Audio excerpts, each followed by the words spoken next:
today I'll be talking about why I'm afraid of my phone. So this is the other house, which probably is probably new to you. This is my phone, and if you don't know, I'm afraid of it. Like, this is my real phone that my parents bought for me. Well, they didn't really buy it for me. So here's what happened. I was a 7-year-old, and this desk looked way different. But anyways, right over here was a phone. Well, I didn't exactly know what a phone was because my parents had those phones where you flip it and then there's a keyboard. So I didn't really know what it was. So my dad was sitting on this couch right there, and I bring it to him and I'm like, "What is this?" And he's like, "It's I'm gonna pretend this is it's not this." But I'm just bringing it to him, and he's sitting here, and I bring it to him, and he's like, "It's a phone. Do you want it?" And I was a 7-year-old, and I was like, "I do want it, but I know Mom is not gonna be happy if she finds out she gave me this phone." So my dad was like, "I'll handle that. I'll set it up for you." So he starts setting it up, and my mom wakes up from her nap.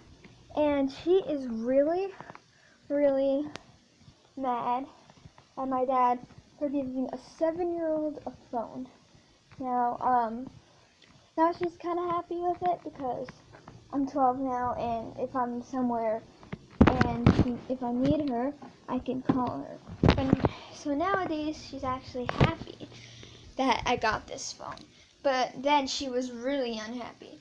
But then I didn't really understand that I can contact people with it, so I wasn't even using it as a phone. I was more using it as my second tablet. And one day when I'm about 8, I just turned 8, or maybe I was still 7 for one more day, but it was around my 8th birthday.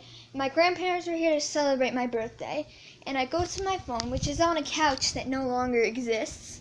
We took it away a few weeks ago, but it was sitting on the couch that's right here, and I turned it on, and it was halfway off, because I used to turn my phone halfway off. Now I turn it all the way off because of what happened. I get a notification that says I have 5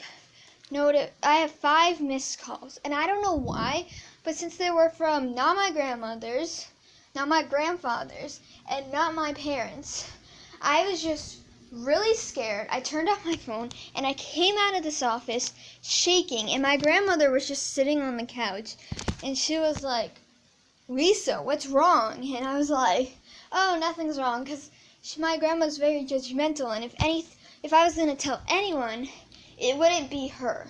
So I didn't even tell my parents. So I was just really scared, and I hadn't used my phone. And then in 2019, when I turned 9, so a year later, I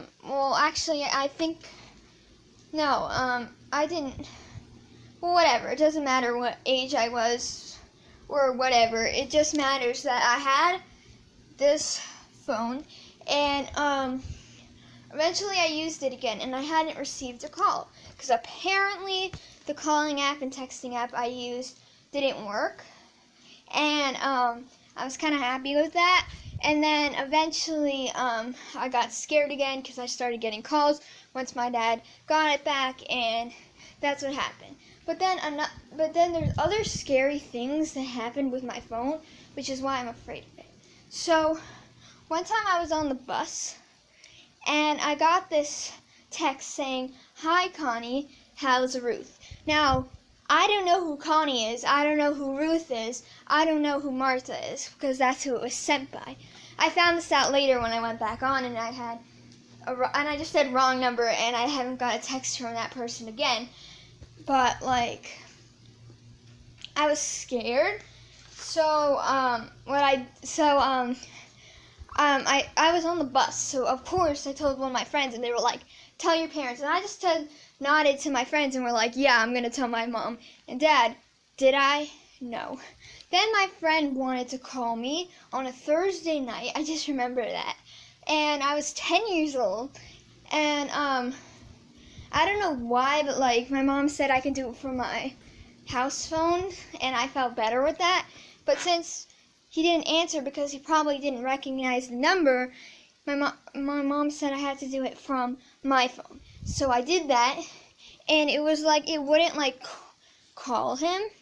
So it was probably because as if you like blocked me or something. And I told my mom, and she was like trying to help me with it. Now, I had my school's number on it for some reason, and I had my friend's number. So I was scared she was going to judge me for that. So when she tried to look through all my contacts, I snatched the phone away from her, and she thought that I was hiding something else. And eventually I started crying, telling her, remember when I lost my phone, because I did lose my phone on the bus. My bus driver gave it back to me. But anyways, so remember when I lost my phone? I think I have someone else's phone, and she told me how numbers swap, and it was just probably someone else's number, and it was a wrong number. So, but she put my phone up there because and then she told my dad it was a mistake giving our daughter a phone. So, yeah. Yeah. So, yeah. And one more thing is that, so I'm afraid of it because of strangers calling me and that scary time that happened. And whenever I say it's like cursed because my Saturday was bad, my mom mentioned it. Hi.